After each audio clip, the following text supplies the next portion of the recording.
ఇవి తామర గింజల సీడ్స్. వీటిని పూల్ మకాన్ అంటారు. సూపర్ మార్కెట్స్లో అవైలబుల్ ఉంటాయి. వీటిని ఫస్ట్ కొంచెం ఇలా ఫ్రై చేసుకొని వేడయ్యాక నెయ్యి వేసుకోవాలి. మీకు నెయ్యి ఎక్కువ ఉంటే నెయ్యిలోనే ఫ్రై చేసుకోవచ్చు.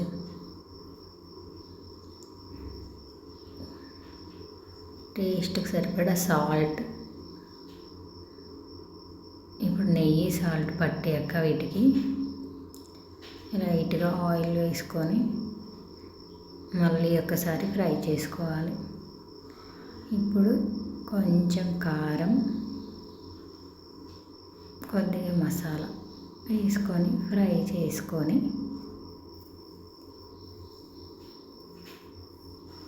ఇవి హెల్త్కి కూడా చాలా మంచివండి. స్నాక్స్గా